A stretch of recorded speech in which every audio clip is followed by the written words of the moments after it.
શરૂઆત કરવા જઈ રહ્યા ત્યારે આપણા અરવિંદભાઈ બે ભજન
ભૂખ લાગી ખાવું ના ઉપવાસ રાખવો પડે ભાઈ લમતા એક દાડાનો ઉપવાસ રાખો ને કે કેના નામ લો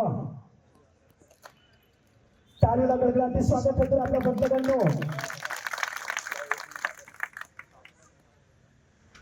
ભીલ પ્રદેશ ક્યારે બને ભાઈ ભીલ પ્રદેશ ક્યારે બને આજે માનગઢની ચીખો હજુ પણ આપણા સમાજના યુવાનો અને વડીલોના કાનમાં ગુંજી રહી છે એ માનગઢની ચીખો હજુ પણ આપણા કાનોમાં છે એ ચીખો બંધ કરવી હોય ને તો આપણે ભીલ પ્રદેશ બનાવવો પડશે એ માનગઢની ચીખો બંધ કરવી હોય ને તો આપણે જાગવું પડશે લડવું પડશે ત્યારે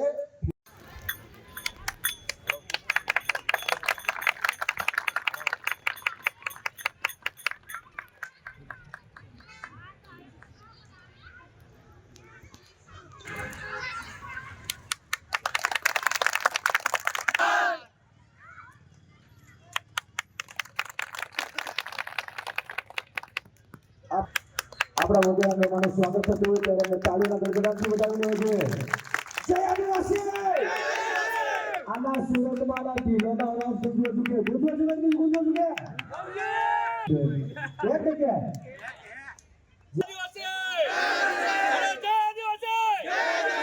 વાતાવરણ ગરમ થવું છે આદિવાસી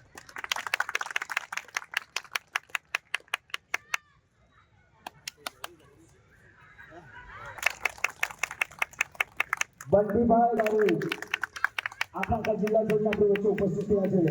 આપણા સમાજમાં અહીં આપણી વચ્ચે ઉપસ્થિત થયા છે, એમનું પણ સ્વાગત કરતા જઈએ. આપણે તમામ આપણી વચ્ચે ઉપસ્થિત ગીર નર્મદ ગુજરાત યુનિવર્સિટીના પ્રોફેસર એવા મધુભાઈ ગાયકવાડ સાથે વિનંતી કરીશ સ્ટેજ પર આવશે. આપણી વચ્ચે સામાજિક શહેરમાં ટ્રસ્ટના સામાજિક કાર્યકર્તા એક્ટિવિસ્ટ 2017 થી ગીર સમાજ સુરત શહેરના પ્રાણ ભૂખના એવા ચિત્ર દાદા એવો આજે તો સ્ટેજ પર મોહનભાઈ કામોલ. સુરતમાં જ્યારે શરૂઆત થઈ હતી ગીર સમાજની, એને પહેલા જ 1 મહિના પહેલા કાપડિયાવાડી જે પછાડી છે એ કાપડિયાવાડીની અંદર જે ગીર સમાજ હતો ત્યારે જોરદાર તારે કરી જાય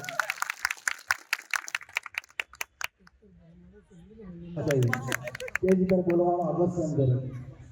તમામને વિનંતી કરીશું જે એકવાર ગેટ છોડીને બધા ભાઈઓ અહીંયા આવતા રહો. ભાઈ જો આદિવાસી ભીલ વેચતો કે આપણા આદિવાસી સમાજની વિચારધારા પ્રમાણે આપણે બે ત્રણ શબ્દ બોલશે અને ગુરુ ગોવિંદની જે જીવનશૈલી છે એમના વિશે પણ 2-4 શબ્દ આપણી વચ્ચે ઉત્તરા તરફથી જે આપણા પ્રમુખ કહ્યું છે ગોરસિંહ કાકા આપણી વચ્ચે પધારી ચૂકે છે. પણ જોરદાર સ્વાગત થઈ ગયા તાલીઓથી એકવાર કરજો. તાળીઓ પડવી જોઈએ. આદિવાસી સમાજનો પ્રોગ્રામ છે.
માનગઢ ખાતે જે શહીદીની ચીસો હજુ પણ સંભળાય છે, એ જ લડતના જે શરૂઆત કરનારા એવા જે ગુરુ ગોવિંદ મહારાજ, જે ભીલ લોકો જેઓ એમને ભગવાન માને છે અને જ્યારે પણ જે ભીલ લોકો એકબીજાથી જ્યારે મળે છે ત્યારે એમની પહેલા યાદ કરીને જ વાતો કરે છે, એવા જય ગુરુ મહારાજ એવો કહે છે.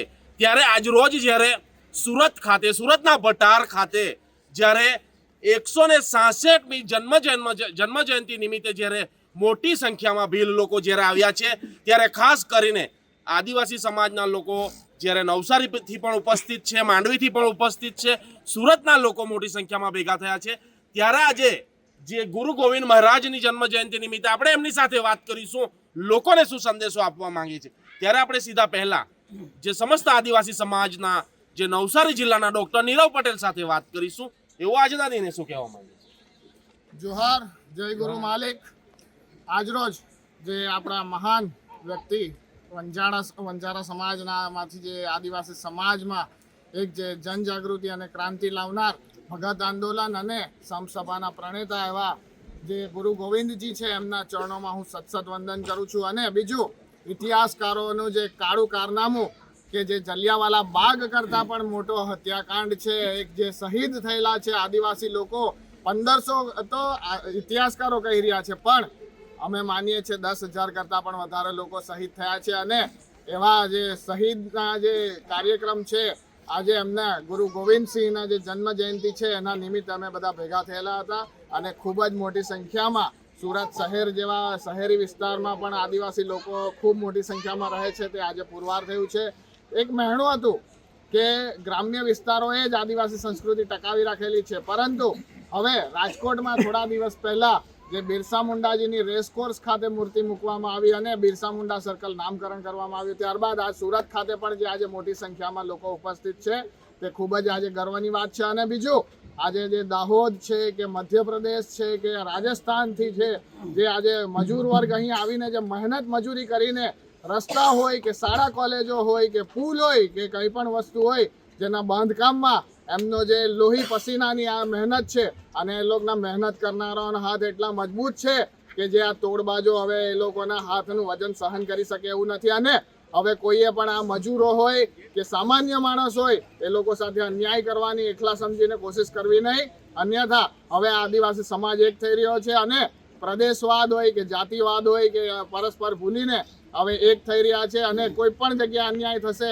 તો દરેક જગ્યાએ અમે બધા સાથે છે એ આશ્વાસન સાથે હું મારું વક્તવ્ય વિરમું છું. જ્યાં હતા ડોક્ટર નીરવ પટેલ જેઓ નવસારીથી આવ્યા હતા, જે ગુરુ ગોવિંદની જન્મ જયંતિ નિમિત્તે આપણે જેઓ આયોજક છે આપણે એમની સાથે વાત કરીશું. એવો આજના દિને શું કહેવા માંગે? જોહાર સૌથી પહેલાં તો આપની ચેનલને. આજે સુરત શહેર જે આદિવાસી ભીલ સમાજ તરફથી જે ગુરુ ગોવિંદ મહારાજની 166મી જન્મ જયંતિની ઉજવણી અમારી જે કમિટીએ જ્યારે નક્કી કર્યું હતું એ મિટિંગમાં અમે નક્કી કરીને કે સુરત શહેર લેવલે તમામ આદિવાસી સમાજના દરેક વર્ગના લોકો આ ગુરુ ગોવિંદ મહારાજની જન્મ જયંતિમાં વધારે અને જે માનગઢ કિલ્લા ઉપર જે સાહેબે કીધું કે 1507 તો ખાલી બતાવવામાં આવ્યા છે, પણ હજારોની સંખ્યામાં આદિવાસી ભીલો અંગ્રેજોની સામે લડતા લડતા શહીદ થયા છે. જ્યારે એમની ચીખો એમની આત્માને જ્યારે શાંતિ ના મળે એના માટે જ્યારે 2016-17થી સુરત લેવલે જે આદિવાસી ભીલ સમાજની અમે શરૂઆત કરી છે અને એના જ થકી એ સૂત્રના અને માધ્યમ થકી જ અમે તમામ આદિવાસી વર્ગના લોકોને જાગૃત કરવા માંગીએ છીએ. અને આ જાગૃતિ થકી આદિવાસી સમુદાયના જેટલા પણ અમારા પુરખાઓ છે એમને યાદ કરીને એમના જન્મતિથિ મરણતિથિ અમે મનાવવાના છે અને અવનવી ચિંતન શિબિરો કરીને અમે લોકો સુધી સંદેશો પહોંચાડવા માંગીએ છીએ કે આદિવાસી સમાજ એક થાય, આદિવાસી સમાજ દરેક વર્ગનો એક થાય અને કોઈ પણ બાબતે અન્યાય થાય તો એક સાથે આવીને એક મંચ ઉપર આવીને લડત લડે એવી સૌને અમે અપીલ કરીએ છીએ. અને આવનારા સમયમાં અમે જ્યારે એક મિટિંગ કરી હતી ગુરુ ગોવિંદ મહારાજની જન્મજયંતિ ઉજવવાની છે અને ઉજવણીની સાથે સાથે સુરત શહેર લેવલે જ્યારે આદિવાસીના જે ઝાલોદ વિસ્તાર જેમાં હમણાં એરપોર્ટ માટેનો જે સર્વે થઈ રહ્યો છે, જે 4 ગામની જે જમીનો જઈ રહી છે એના માટેની બી અમે મુદ્દા ગુરુ ગોવિંદ જન્મજયંતિ ઉજવવાની હતી તેમાં લીધા હતા. અને આવનારા સમય ટૂંક જ સમયમાં અમે તારીખો પણ નક્કી કરીએ. એ તારીખોના દિવસે આદિવાસી સમાજ ભીલ સમાજ જેટલો પણ સુરતમાં રહે છે અને તમામ વર્ગોને પણ વિનંતી કરી છે કે સુરત કલેક્ટર કચેરીએ અમે જે 4 ગામની જે જમીનોનો સર્વે થઈ રહ્યો છે એરપોર્ટમાં એનો પણ વિરોધ કરવા માટે હજારોની સંખ્યામાં સુરત કલેક્ટરનો અમે ઘેરાવો કરવાનો છે. એ પણ અમે આપના મીડિયાના માધ્યમ થકી જણાવીએ છીએ અને આપ ચેનલના માધ્યમ થકી આપ અહીં પધાર્યા છે અમારા મોગેવેરા મહેમાનો જેવા તરીકે આદિવાસી ટાઈગર સેનાના અધ્યક્ષ આપણે મનીષભાઈ શેઠ, ડૉક્ટર નીરવભાઈ પટેલ, સમસ્ત આદિવાસી સમાજ નવસારી જિલ્લાના પ્રમુખ અને જે અમારા ભીલ પ્રદેશ મુક્તિ મોરચાના જે સામાજિક કાર્યકર્તા પ્રકાશભાઈ વસાવા અને જયદીપભાઈ રાઠોડ જે ગુજરાત રાજ્ય પ્રમુખ રાઠોડ સમાજના જેમના પણ અમે ખૂબ ખૂબ આવકારીએ છીએ જે અમારી સભામાં પધારે છે. બદલ સબને જય જોહાર, જય આદિવાસી, જય ભીલ પ્રદેશ. જ્યાં હતા આયોજક એમણે પણ ઘણું બધું કહી દીધું થોડી મિનિટોમાં. આપણી સાથે જ્યારે કહેવાય છે ને કે કેટલાક સફળ પુરુષની પાછળ કેટલીક સ્ત્રીઓનો હાથ હોય છે, ત્યારે અહીં જે સ્ત્રી જરા અહીં ઉપસ્થિત છે જે એમની સાથે વાત કરીશું આજે ગુરુ ગોવિંદ જન્મ જયંતિ નિમિત્તે. જી જોહાર, મારું નામ પિંકી સંગાડા છે. આટલી મોટી સંખ્યામાં સુરત શહેરમાં બધા ભેગા થયા હતા એ બધાને ખૂબ ખૂબ આભાર અને આવા પ્રોગ્રામ આપણે આગળ બી કરતા રહીશું. જોહાર. જે આપણી સાથે જ્યારે માંડવીથી જ્યારે મનીષ શેઠ ઉપસ્થિત થયા છે લોકોનો જુસ્સો વધારવા, ત્યારે આપણે એમની સાથે વાત કરીશું. આજના દિને શું કહે? આજે સુરત શહેર વિસ્તાર જે શહેરી વિસ્તારની અંદર ગુરુ ગોવિંદજીની 166મી જન્મ જયંતિ ઉજવાય છે ને એ તો આદિવાસી સમાજ માટે એક ગર્વની જ બાબત કહેવાય. અને આવી જ રીતે આજે અમને ગર્વ થાય છે કે ગ્રામ્ય વિસ્તાર છોડીને આજે શહેરી વિસ્તારોમાં પણ આદિવાસી સમાજના જે જનનાયકો છે એ લોકોની જન્મ જયંતિ અને દરેક આદિવાસી સમાજના પ્રસંગો જે હવે ઉજવાતા થયા છે ને એ હિસાબે આજે જોઈએ તો હવે આદિવાસી સમાજના તમામ નવયુવાનો જાગી ગયા છે. અને આ જાગૃતતાને આપણે જે માનગઢની અંદર આજે પણ ચીખો સંભળાય છે ને એ ચીખો પુકારીને એક જ વાત કરે છે કે મારો આદિવાસી સમાજ એક થાય અને અમારો ભીલ પ્રદેશ બને. આ જ અમારી માંગ છે. જય આદિવાસી, જય જોહાર. જ્યાં હતા મનીષ શેઠ માંડવીથી પધાર્યા હતા, ત્યારે આપણે સુરતના જે જયદીપભાઈ છે, આપણે એમની સાથે વાત કરીશું આજના દિનના લઈને. જે આજના દિનમાં સુરતમાં અમે આવ્યા, અમને ઘણું આનંદની વાત છે કે આજે સુરતમાં પણ આટલી ઘણી સંખ્યા ભેગી થઈ છે અને સમાજને જાગૃત કરવા માટેની એક પહેલ ઊભી થઈ છે. એ ટીપે ટીપે સરોવર ભરાય, પણ અહીંયા તો ટીપે ટીપે સરોવર ભરાતા ભરાતા આજે 2016થી લોકો જાગૃત થયા ને આજે આટલા બધા લોકો ભેગા થઈ ગયા. એ સમાજ માટે ગર્વની બાબત છે. અને ગર્વની બાબત સાથે સાથે હું તો એ કહેવા માંગુ છું કે શિક્ષણ પર વધારે ધ્યાન આપણા સમાજે આપવું જોઈએ. શિક્ષણ પર જેટલું ધ્યાન આપશે એટલો સમાજ આગળ હશે. કેમ કે શિક્ષિત હશે તો એને સાચા ખોટાની વસ્તુ સમજ પડશે. ભાઈ કીધું ત્યારે કોઈને આપણા તો આધાર કાર્ડ પાન કાર્ડ જ નથી. અને જે આ સરકાર છે એ તો એ લોકોને છે જ કે આદિવાસી સમાજ ત્યાંનો ત્યાં જ રહે. કેમ કે એ લોકોએ આપણે વંચિત રાખ્યા છે બધી જ રીતે. તો હું તો સમાજને એમ કહેવા માંગુ છું કે સમાજ હવે થોડું પોતાની રીતે પણ આગળ આવે. પોતાના કોઈ કામ હોય ના સમજ પડે તો અમારા બધાના સાથ સહકાર લે. અને પહેલું કે ડરે નહીં. આપણો સમાજ જે છે એ કશે જઈને 2-4 કાગળ માંગી લે તો ડરી જાય. પોલીસ સ્ટેશનમાં બોલાવે, ભાઈ તને ખાલી લખવાનું છે, એક્સિડન્ટ થયું તો બોલાવે તો એમાં બી ડરી જાય. તો ભાઈ ડરવાનું શું છે? લોકો તો ફાંસીએ થોડા ચડાવી દીધા છે આપણને. તો એ બધી નાની નાની બાબતથી આપણે ડર્યા વિના આપણે આપણો સમાજ આગળ વધ્યો છે. અને તમારી પાસે તો સુરત સિટીમાં આટલા બધા નેતા છે જે સમાજ માટે કંઈક કરવા માંગે છે. તો ડરવા કરતાં એમને સાથ સહકાર આપો અને એક સાંકળ બનાવીને આપણો સમાજ આજે ઉપર આવે એના માટે એક પ્રયાસ કરો, જેથી કરીને આપણા ભવિષ્યના જે લોકો આવનારા આપણી પેઢી જે આવશે તે એમ નહીં કે મારા બાપાએ કે મારા દાદાએ કર્યું શું. જે આપણને આજે તકલીફ પડે છે કે આજે આટલા વર્ષો પછી આપણને આપણા ગુરુ ગોવિંદસિંહ મહારાજની જે ખબર પડે કે એમની સ્ટોરી શું હતી, એ આજથી તમે આપણે તમારા છોકરાને શીખો કે બિરસા મુંડા કોણ હતા. એ આપણને 25 વર્ષ પછી ખબર પડી કે બિરસા મુંડા કોણની બાબત છે. અને ગર્વની બાબત સાથે સાથે હું તો એ કહેવા માંગુ છું કે શિક્ષણ પર વધારે ધ્યાન આપણા સમાજે આપવું જોઈએ. શિક્ષણ પર જેટલું ધ્યાન આપશે એટલો સમાજ આગળ હશે. કેમ કે શિક્ષિત હશે તો એને સાચા ખોટાની વસ્તુ સમજ પડશે. ભાઈ કીધું ત્યારે કોઈને આપણા તો આધાર કાર્ડ પાન કાર્ડ જ નથી. અને જે આ સરકાર છે એ તો એ લોકોને છે જ કે આદિવાસી સમાજ ત્યાંનો ત્યાં જ રહે. કેમ કે એ લોકોએ આપણે વંચિત રાખ્યા છે બધી જ રીતે. તો હું તો સમાજને એમ કહેવા માંગુ છું કે સમાજ હવે થોડું પોતાની રીતે પણ આગળ આવે. પોતાના કોઈ કામ હોય ના સમજ પડે તો અમારા બધાના સાથ સહકાર લે. અને પહેલું કે ડરે નહીં. આપણો સમાજ જે છે એ કશે જઈને 2-4 કાગળ માંગી લે તો ડરી જાય. પોલીસ સ્ટેશનમાં બોલાવે, ભાઈ તને ખાલી લખવાનું છે, એક્સિડન્ટ થયું તો બોલાવે તો એમાં બી ડરી જાય. તો ભાઈ ડરવાનું શું છે? લોકો તો ફાંસીએ થોડા ચડાવી દીધા છે આપણને. તો એ બધી નાની નાની બાબતથી આપણે ડર્યા વિના આપણે આપણો સમાજ આગળ વધ્યો છે. અને તમારી પાસે તો સુરત સિટીમાં આટલા બધા નેતા છે જે સમાજ માટે કંઈક કરવા માંગે છે. તો ડરવા કરતાં એમને સાથ સહકાર આપો અને એક સાંકળ બનાવીને આપણો સમાજ આજે ઉપર આવે એના માટે એક પ્રયાસ કરો, જેથી કરીને આપણા ભવિષ્યના જે લોકો આવનારા આપણી પેઢી જે આવશે તે એમ નહીં કે મારા બાપાએ કે મારા દાદાએ કર્યું શું. જે આપણને આજે તકલીફ પડે છે કે આજે આટલા વર્ષો પછી આપણને આપણા ગુરુ ગોવિંદસિંહ મહારાજની જે ખબર પડે કે એમની સ્ટોરી શું હતી, એ આજથી તમે આપણે તમારા છોકરાને શીખો કે બિરસા મુંડા કોણ હતા. એ આપણને 25 વર્ષ પછી ખબર પડી કે બિરસા મુંડા કોણ હતા. એ તમે આજથી શીખવો. અને એ શીખવા માટે કોઈ મોટી જરૂર નથી. અને હા, કોઈક બીજું કંઈ વસ્તુ લાવે કે નહીં લાવે સમાજમાં, પણ પહેલાં તમારા ઘરની અંદર એક આપણું સંવિધાનનું પુસ્તક જરૂરથી વસાવજો, જેથી કરીને તમારા હક અને અધિકાર તમને ખબર પડે. બાકી આ લોકો ચણા મમરાની જેમ ચાવી જશે તો આપણને ખબર બી નહીં પડશે. એટલા માટે એ જ કહું છું, સંગઠિત થાવ, શિક્ષિત થાવ અને સમાજને જે બી લોકો આગળ લઈ જતા છે એના સાથ સહકાર આપો, એના પગ નહીં ખેંચો. એટલું જ અમે કહેવા માંગીએ છીએ. જ્યાં હતા આદિવાસી સમાજના લોકો જેઓ ગુરુ ગોવિંદ મહારાજની જન્મ જયંતિ નિમિત્તે ઉપસ્થિત થયા હતા. ખાસ કરીને વાત કરવામાં આવે સુરત સિટી જે વિસ્તારમાં પણ આટલી મોટી સંખ્યામાં જે લોકો તમે દર્શક મિત્રો જોઈ શકો છો, જો આ મોટી સંખ્યામાં જે લોકો જે ઉપસ્થિત થયા છે ગુરુ ગોવિંદ મહારાજની જન્મ જયંતિ નિમિત્તે, ત્યારે એઓએ પણ જે સંદેશો પાઠવ્યો છે કે જે આ જેવા ક્રાંતિકારી જે વીરો જે શહીદો થઈ ગયા છે, એવી જ રીતે સંગઠિત થઈને જે અન્યાય સામે લડત ઉઠાવવો, એવું પણ એ આગેવાનોએ કહ્યું છે. ડિસિઝન ન્યૂઝના બીજા વિડીયો જોવા માટે ચેનલ સબસ્ક્રાઇબ કરો અને બેલ આઇકન બટન પર જઈ ક્લિક કરો. સ્વતંત્ર અને આઝાદ પત્રકારત્વની મદદ કરવા નીચે આપેલા થેન્ક્સ બટન પર જઈ ક્લિક કરો. મદદની કિંમત નિશ્ચિત કરો અને ડિસિઝન ન્યૂઝની આ સફરમાં અમારા સાથી બનો.